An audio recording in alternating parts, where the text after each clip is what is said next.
Hi friends, welcome to SS academy. இந்த வீடியோவில் நம்ம என்ன பார்க்க போகிறோம்னா, அரசியலமைப்பின் சட்ட திருத்தங்கள், அதாவது இந்தியன் கான்ஸ்டியூஷன் அமெண்ட்மெண்ட்ஸ், இதை தான் பார்க்க போகிறோம். நான் வந்து முக்கியமான அமெண்ட்மெண்ட்ஸ் மட்டும்தான் எடுத்து வந்திருக்கேன். இது என்னென்னு பார்க்கலாம் வாங்க. முதலாவதாக ஃபஸ்ட்டு அமெண்ட்மெண்ட், ஃபஸ்ட்டு திருத்தச் சட்டம். முதலாவது திருத்தச் சட்டம் எப்போ கொண்டு வந்திருப்பாங்க? 1951. இதுக்கு கீழே என்ன சொல்லியிருப்பாங்கன்னா, 2 பாயிண்ட் இருக்குது. ஃபஸ்ட்டு பாயிண்ட்டு 9வது அட்டவணையை சேர்க்கப்பட்டது, அதாவது 9th ஷெடியூலை இந்தியன் கான்ஸ்டிடியூஷனில் சேர்த்துருப்பாங்க. 2வது பாயிண்ட்டு இடஒதுக்கீடு வழங்க மாநில அரசுக்கு அதிகாரம் வழங்குதல், அதாவது ரிசர்வேஷனை வந்து ஸ்டேட்டே வந்து கொடுக்கலாம் அப்படின்னு அவங்களுக்கு அதிகாரம் கொடுத்தது இந்த 1951 முதலாவது திருத்தச் சட்டம். அடுத்தது 7வது திருத்தச் சட்டம் 1956. இதுக்கு கீழே 2 பாயிண்ட் இருக்குது, இதையும் பார்க்கலாம். ஃபஸ்ட்டு பாயிண்ட் 2 அல்லது அதற்கு மேற்பட்ட மாநிலங்களுக்கு பொதுவான உயர்நீதிமன்றத்தை நிறுவுதல், common high court for 2 or more states.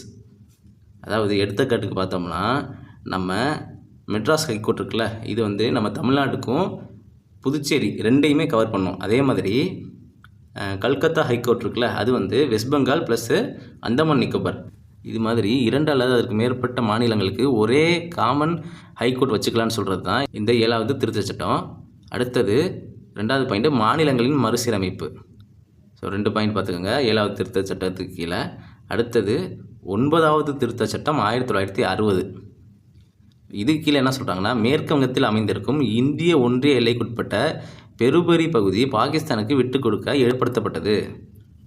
அதாவது பெருபரிங்கிறது இந்தியாவுக்கும் பாகிஸ்தானுக்கும் இடையில ஒரு டிஸ்பியூட்டான ஏரியாவாக இருந்துச்சு. இதை வந்து இந்தியா பாகிஸ்தான் விட்டு கொடுக்கலாம் டிசைட் பண்ணாங்க. எப்போனா 1960 9வது திருத்தச் சட்டம் மூலம். அடுத்தது என்ன பார்க்குறோம்னா, 21வது திருத்தச் சட்டம் 1967, 1967 21st அமெண்ட்மெண்ட் ஆக்ட். இது என்ன சொல்லுதுன்னா, 8வது அட்டவணையில் சிந்தி மொழியை 15வது மொழியாக சேர்த்தது. அதாவது 15th லாங்குவேஜாக சிந்தி லாங்குவேஜ் வந்து 8வது அட்டவணையில் சேர்த்துருப்பாங்க. இதுதான் 21வது சட்ட திருத்தம் சொல்லுது. அடுத்தது 24வது திருத்தச் சட்டம் 1971. இதுக்கு கீழே என்ன சொல்கிறாங்கன்னா, அரசமைப்பு திருத்தச் சட்ட முன்வரைவுக்கு ஒப்புதல் கொடுப்பதை குடியரசுத் தலைவரிடம் கட்டாயமாக்கியது. ஸோ கான்ஸ்டியூஷனை அமெண்ட்மெண்ட் பண்ணுறோம்னா அதுக்கு பிரசிடெண்ட் வந்து கட்டாயமாக சைன் பண்ணியிருக்கணும், அவர்கிட்ட ஒப்புதல் வாங்கியிருக்கணும் அப்படின்னு சொல்கிறது தான் இந்த 24வது திருத்தச் சட்டம் 1971. அடுத்தது 36வது திருத்தச் சட்டம் 1975. ஸோ இந்த அமெண்ட்மெண்ட் மூலயமா என்ன பண்ணியிருப்பாங்கன்னா, சிக்கிம் மாநிலத்தையே உருவாக்கியிருப்பாங்க. எப்போ? 1975 36வது திருத்தச் சட்டம் மூலம். அடுத்து நம்ம பார்க்க போகிறது தான் ரொம்ப ரொம்ப முக்கியமான திருத்தச் சட்டம். என்னது? 42வது திருத்தச் சட்டம் 1976. இது என்னன்னு சொல்லுவாங்கன்னா, சிறு அரசமைப்பு, அதாவது மினி கான்ஸ்டியூஷனே சொல்லுவாங்க. ஏன்னா அவ்வளோ திருத்தச் சட்டம் இது கீழே கொண்டு வந்திருப்பாங்க. மொத்தம் அந்த 4 கொடுத்துருக்கேன். முக்கியமாக இந்த 4ஐயும் பார்க்கலாம் வாங்க. ஃபஸ்ட்டு பாயிண்ட்டு, முன்னுரையில் 3 புதிய சொற்களை சேர்த்துள்ளது. நமது இந்தியன் கான்ஸ்டியூஷனில் பிரியாம்பிள்னு ஒன்று இருக்கும், அதுக்கு கீழே 3 புது வேர்டு வந்து ஆட் பண்ணியிருப்பாங்க. என்னென்ன வேர்டுனா, மதசார்பற்ற, ஒருமைப்பாடு, சமதர்மம் அப்படிங்கிற 3 வார்த்தைகளை நமது முன்னுரையில் வந்து சேர்த்துருப்பாங்க. ஃபஸ்ட்டு பாயிண்ட் முடிஞ்சா அடுத்தது 2வது பாயிண்ட், குடிமக்களுக்கான அடிப்படை கடமைகளை சேர்த்தது. ஃபண்டமெண்டல் டியூட்டிஸ் அப்படிங்கிற பார்ட் 4A அப்படிங்கிற பார்ட்டையே புதுசாக கொண்டு வந்திருப்பாங்க இந்த 42வது திருத்தச் சட்டம் மூலியம். ஸோ 2வது பாயிண்ட் முடிஞ்சா அடுத்தது 3வது பாயிண்ட், நிர்வாக தீர்ப்பாயங்கள் மற்றும் பிற விஷயங்களுக்கு தீர்ப்பாயங்கள் வழங்கப்படுகிறது. அதாவது ட்ரிபுனல்ஸ்னு சொல்லுவோம் தீர்ப்பாயங்கள்னால். இதை வந்து பகுதி 14A கீழே புதுசாக கொண்டு வந்திருப்பாங்க. ஆல்ரெடி பகுதி 4A வந்து கொண்டு வந்திருப்பாங்களா, இப்போ அடுத்தது பார்ட் 14Aயும் சேர்த்துருப்பாங்க. என்னது பார்ட் 14A? தீர்ப்பாயங்கள். அடுத்தது 4வது பாயிண்ட், அரசியலமைப்பின் சட்ட திருத்தம் நீதிமன்ற கண்காணிப்பின் கீழ் வந்தது. அதாவது அரசியலமைப்பை சட்ட திருத்தம் போட்டோம்னா நீதிமன்றமும் கண்காணிக்கலாம் அப்படின்னு சொல்லுது. அடுத்ததாக என்ன பார்க்க போகிறோம்னா, 44வது திருத்தச் சட்டம் 1978. இது கீழே என்ன இருக்குன்னா, 3 பாயிண்ட் இருக்குது. என்னென்னு பார்க்கலாம். முதல் பாயிண்ட், சொத்துரிமையை அடிப்படை உரிமைகளில் இருந்து நீக்கி அதை சட்டப்பூர்வ உரிமையாக மாற்றியது. அதாவது ரைட் டு ப்ராப்பர்ட்டின்னு ஒன்று இருந்திருக்கும். அது எங்கே இருந்திருக்குன்னா, நம்மளோட ஃபண்டமெண்டல் ரைட்ஸில் இருந்திருக்கும். அதை எடுத்து சட்டப்பூர்வமாக மாற்றிருப்பாங்க. அதாவது ஆர்டிக்கல் 300A அப்படின்னு க்ரியேட் பண்ணி அதுக்கு கீழே இந்த ரைட் டு ப்ராப்பர்ட்டியை வந்து கொண்டு வந்து போட்டிருப்பாங்க. ஸோ ஃபஸ்ட்டு பாயிண்ட் முடிஞ்சா அடுத்தது செகண்ட் பாயிண்ட், தேசிய நெருக்கடி காலங்களில் விதி 20 மற்றும் விதி 21 ஆகிய அடிப்படை உரிமைகளை இடைநிறுத்த முடியாது என்று உறுதியளித்தது.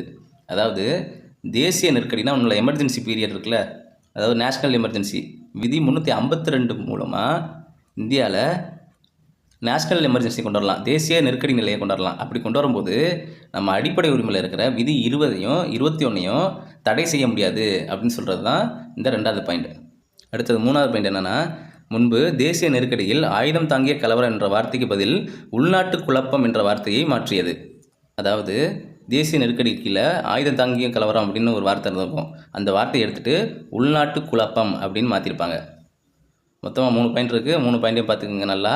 ஃபஸ்ட்டு சொத்துரிமையை ஃபண்டமெண்டல் ரைட்ஸ்லேருந்து எடுத்திருப்பாங்க, அதுதான் ஃபஸ்ட்டு பாயிண்ட்டு. அடுத்தது தேசிய நெருக்கடி காலங்களில் வந்து விதி 20 மற்றும் 21 வந்து தடுக்க முடியாது அப்படின்னு சொல்லியிருப்பாங்க. 3வது ஆயுதம் தாங்கிய கலவரத்துக்கு பதிலாக உள்நாட்டு குழப்பம் அப்படிங்கிற பேரை வந்து மாற்றிருப்பாங்க. அடுத்தது 52வது திருத்தச் சட்டம் 1985.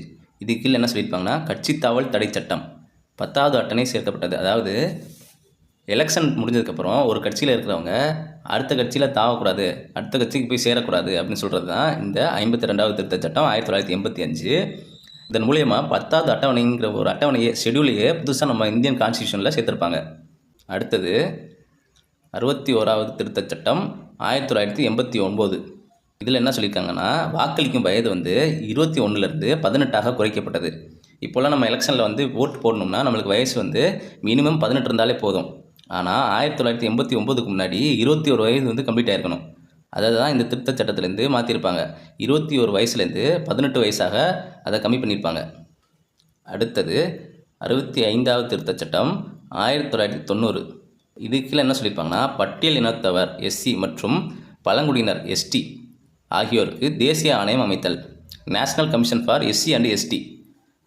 இந்த 2 பிரிவினருக்கும் தனியாக ஒரு நேஷ்னல் கமிஷன் அமைக்கணும் அப்படின்னு சொல்கிறது தான் இந்த 65வது திருத்தச் சட்டம் 1990. இது பிற்காலத்தில் வந்து தனித்தனியாக பிரிச்சிருப்பாங்க, அது பின்னாடி ஸ்லைடில் இருக்குது, அதை பார்க்கலாம் அப்புறமா. அடுத்தது 71வது திருத்தச் சட்டம் 1992. இது என்ன சொல்லுதுன்னா, 8வது அட்டவணையில் கொங்கணி, மணிப்பூரி மற்றும் நேபாளி ஆகிய மொழிகளை சேர்த்தது. அதாவது நம்ம அரசியலமைப்பில் மொத்தம் 12 அட்டவணை இருக்கும். அதில் இந்த 8வது அட்டவணையில் இருக்கிற கொங்கணி, மணிப்பூரி மற்றும் நேபாளி மொழிகளில் எப்போ சேர்த்துருப்பாங்கன்னா 1992 71வது சட்ட திருத்தம் மூலியமாக சேர்த்துருப்பாங்க. அடுத்தது என்ன பார்க்க போகிறோம்னா, 73வது திருத்தச் சட்டம் 1992. 73, 74 ரெண்டையும் கம்பைன் பண்ணி படிச்சுக்கோங்க. 73 என்ன சொல்லுதுன்னா, பஞ்சாயத்து ராஜ் அமைப்பை அமைச்சு பஞ்சாயத்துகள்னு பேர் கொடுத்துருக்கோம். இதை வந்து 11வது அட்டவணையில் சேர்த்துருப்பாங்க. அதுவே 74 என்ன சொல்லும்னா, நகராட்சி அமைப்புகளை அமைச்சு நகராட்சின்னு பேர் கொடுத்துருப்பாங்க. இதை வந்து 12வது அட்டவணையில் சேர்த்துருப்பாங்க. ஸோ நல்லா பார்த்துக்கோங்க, பஞ்சாயத்து ராஜ் அமைச்சு பஞ்சாயத்துகள்னு பேர் கொடுத்துருப்பாங்க. இது வந்து 11வது அட்டவணை. அதுவே 12வது அட்டவணை என்னது, நகராட்சிகள்னு பேர் கொடுத்து நகராட்சி அமைப்பை அமைச்சிருப்பாங்க. அடுத்தது 76வது திருத்தச் சட்டம் 1994. இது என்ன சொல்லுதுன்னா, தமிழ்நாட்டின் 69% இடஒதுக்கீடு சட்டத்தை பாதுகாக்கும் வகையில் 9வது அட்டவணையில் இதை சேர்த்தது. அதாவது தமிழ்நாட்டில் 69% ரிசர்வேஷன் பாலிசி இருக்குது. ஆனால் சுப்ரீம் கோர்ட் என்ன சொன்னிச்சுன்னா, இந்தியா ஃபுல்லாக 50% ரிசர்வேஷனாக தாண்டக்கூடாது அப்படின்னு ஒரு ஜட்ஜ்மெண்ட் கொடுத்துருந்துச்சு. இதுலேருந்து நம்ம ரிசர்வேஷன் பாலிசியை பாதுகாக்கணும் அப்படிங்கிறதுக்காக 9வது அட்டவணைக்குள்ளே இந்த 69% இடஒதுக்கீடு சட்டத்தை கொண்டு வந்திருப்பாங்க. ஏன்னா 9வது அட்டவணைக்குள்ளே வந்து எந்த சட்டத்தையும் நீதிமன்றம் கேள்வி கேட்க முடியாது அப்படின்னு இருந்திருக்கும். அதனால் இதுக்குள்ளே கொண்டு வந்து வச்சுருப்பாங்க. அடுத்தது 86வது திருத்தச் சட்டம் 2002. இது என்ன சொல்லுதுன்னா, ஆரம்ப கல்வி அடிப்படை உரிமையாக்கியது. ஆரம்ப கல்வினா 6 to 12 வயது வரையும் இருக்கிற குழந்தைகளுக்கு கல்வி கட்டாயம்னு சொன்னது இந்த 86வது திருத்தச் சட்டம் 2002.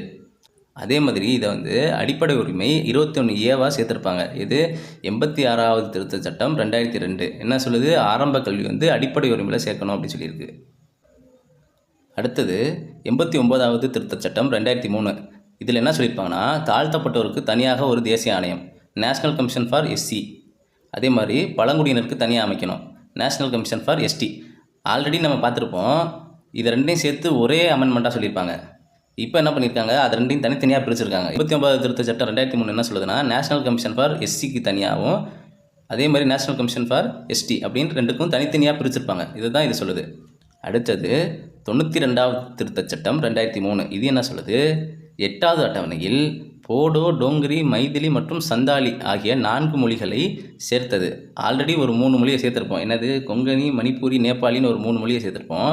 இப்போ அகைன் 92வது திருத்தச் சட்டத்து மூலயமா போடோ, டோங்கிரி, மைதிலி மற்றும் சந்தாலி ஆகிய 4 மொழிகளை சேர்த்துருப்போம். அடுத்தது 99வது திருத்தச் சட்டம் 2014.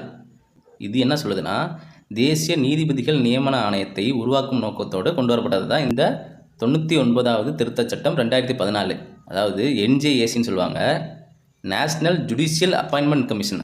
அதாவது சுப்ரீம் கோர்ட்டில் இருக்கிற ஜட்ஜஸை அப்பாயின்மெண்ட் பண்ணுறதுக்காக ஒரு கமிஷன் போட்டிருப்பாங்க. அதுதான் நேஷ்னல் ஜுடிஷியல் அப்பாயின்மெண்ட் கமிஷன். ஆனால் இது வந்து சட்டமாக மாறல, சுப்ரீம் கோர்ட்டில் கேன்சல் ஆயிடுச்சு. இப்போ வந்து கொலிஜியம் சிஸ்டம்னு ஒன்று இருக்குது. அந்த சிஸ்டம் மூலியமாக தான் சுப்ரீம் கோர்ட்டில் இருக்க ஜட்ஜஸை வந்து தேர்ந்தெடுக்கிறாங்க. அடுத்தது 100வது திருத்தச் சட்டம் 2015. இது என்ன சொல்லுதுன்னா, இந்தியாவிற்கும் வங்காளதேசத்திற்கும் இடையிலுள்ள எல்லை ஒப்பந்தம் LBA, லேண்ட் பவுண்ட்ரி அக்ரிமெண்ட். அதாவது இந்தியாவுக்கும் பங்களாதேஷுக்கும் இருக்கிற லேண்ட் பவுண்ட்ரி வந்து அக்ரிமெண்ட் பண்ணிப்பாங்க. இதை பற்றி சொல்கிறது தான் 100வது திருத்தச் சட்டம் 2015. அடுத்தது 101வது திருத்தச் சட்டம் 2016. இது ரொம்ப ரொம்ப முக்கியம். இது என்ன சொல்லுது? சரக்கு மற்றும் சேவை வரி GST இருக்குல்ல, அது வந்தது வந்து 2016 தான். எது மூலியமானா இந்த 101வது திருத்தச் சட்டம் மூலியமாக தான் இந்த GST கொண்டு வந்திருப்பாங்க. அடுத்தது 102வது திருத்தச் சட்டம் 2018. இது என்ன சொல்லுதுன்னா, பிற்படுத்தப்பட்டோருக்கான தேசிய ஆணையம். ஆல்ரெடி நம்ம பார்த்துருக்கோம், நேஷ்னல் கமிஷன் ஃபார் SC பார்த்தோம், ST பார்த்தோம். இப்போ என்ன பார்க்குறோம்? National commission for BC. இது எந்த திருத்தச் சட்டம்? 102வது திருத்தச் சட்டம் 2018 கொண்டு வந்திருப்பாங்க. அடுத்தது 103வது திருத்தச் சட்டம் 2019. இது என்ன சொல்லுதுன்னா, பொருளாதார ரீதியில் பலவீனமான பிரிவினருக்கு 10% இடஒதுக்கீடு வழங்க வேண்டும். அதாவது EWS செக்ஷன். யார்? எக்கனாமிக்கலி வீக்கர் செக்ஷன் அப்படின்னு ஒரு பிரிவை உருவாக்கி அவங்களுக்கு 10% ரிசர்வேஷன் கொடுப்பாங்க. யாருன்னா, இந்த ஃபார்வேர்டு கம்யூனிட்டியில் இருக்கிற எக்கனாமிக்கலி வீக்கராக இருக்கவங்களுக்கெல்லாம் இந்த 10% ரிசர்வேஷன் பொருந்தும். ஸோ இவ்வளோ தான் நம்ம இந்தியன் கான்ஸ்டியூஷனில் இருக்கிற முக்கியமான அமெண்ட்மெண்ட்ஸு. நீங்கள் என்ன பண்ணுறீங்கன்னா, இந்தியன் கான்ஸ்டியூஷனில் இருக்கிற முக்கியமான ஆர்டிகல்ஸு, முக்கியமான அமெண்ட்மெண்ட்ஸு, அப்புறம் வந்து ஷெடியூலு அண்டு பார்ட்ஸு, இதை 4ஐயும் படிச்சிங்கன்னா இதுலேருந்து கண்டிப்பாக ஒரு கொஷின் வரும். இதுலேருந்து டேரெக்டாகவோ இன்டெரக்டாகவோ கண்டிப்பாக இதுலேருந்து ஒரு கொஷின் வர்றதுக்கு அதிகமாக சான்ஸ் இருக்குது. ஸோ இந்த டாபிக் 4ஐயும் நல்லா பார்த்து வச்சுக்கோங்க. Okay friends, all the best. Thank you.